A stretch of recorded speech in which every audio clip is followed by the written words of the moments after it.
He kept his military boots for 20 years. This is why. The boots were old. Cracked leather, faded laces, dust settled into every crease. He never wore them again, but he never threw them away. For 20 years, they stayed by the door. Every morning before stepping outside, Franklin Moore looked at those boots. Like they were still on duty, like someone was still coming back for them. No one understood why. Not his neighbors, not even his own son.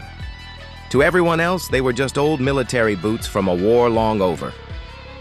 But to Franklin, they were the last promise he ever made.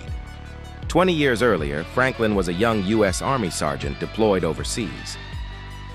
The desert was quiet that morning. The kind of quiet that never lasts long in a war zone. Then the call came in. A convoy had been hit on a remote road. Explosions, smoke, confusion. Franklin and his unit were sent out immediately.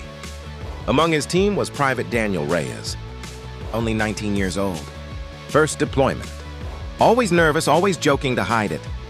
A week before the mission, Daniel had shown Franklin his brand new boots. He had saved for months to buy them. "Sergeant," he laughed, "these boots are coming home with me." Lucky boots. Franklin smiled and told him to stay close and he'd be fine.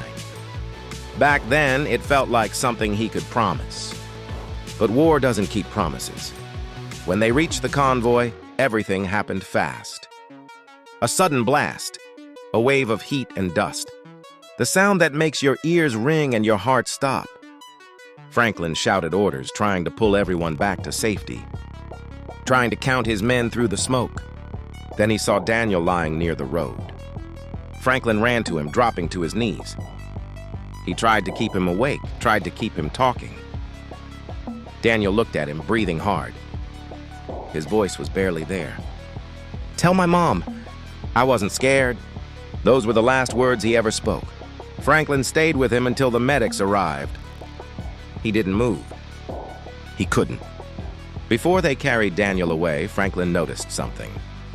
The boots, still new, barely worn, covered in dust but untouched by time.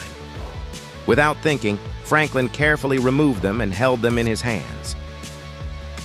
He didn't know why he did it. He just knew they shouldn't be left behind. Months later, Franklin returned home. People thanked him for his service. They called him a hero, but he never felt like one. At night, he still heard that last sentence, still saw that desert road. So he placed the boots by his front door. Not in a box, not in a closet. Right there where he would see them every day. A reminder, a promise. He told himself, as long as these boots stay here, Daniel isn't forgotten. Years passed. His hair turned gray. His son grew up. The world kept moving forward. But the boots never moved. Neighbors thought it was strange. His son asked once, video created by Subedi1M Rock, "Dad, why do you keep those old boots by the door?" Franklin stood there quietly for a moment. Then he answered, "They remind me to live the life someone else didn't get to." On the 20th anniversary of that day, Franklin finally did something different. He picked up the boots, cleaned them slowly, polished the leather until they looked almost new again. Then he drove for hours to a quiet cemetery in a small town. He stopped in front of a simple grave. Private Daniel Reyes, beloved son, United States Army. Franklin knelt down and placed the boots at the base of the headstone. For the first time in 20 years, they weren't by his door. He stood there in silence and saluted. "I kept them safe," he whispered. "I kept my promise." The wind moved gently through the trees. Everything was quiet, peaceful. Franklin turned to leave, then stopped and looked back one last time. For the first time in 2 decades, the weight he had carried felt lighter. That evening, he returned home. The spot by the door was empty. He stood there for a moment, then nodded quietly to himself. Some memories we carry forever, not because we have to, but because they remind us who we are living for. He never wore them again. But for 20 years, they kept a promise alive. Some soldiers come home, some never do, but none of them are ever truly forgotten.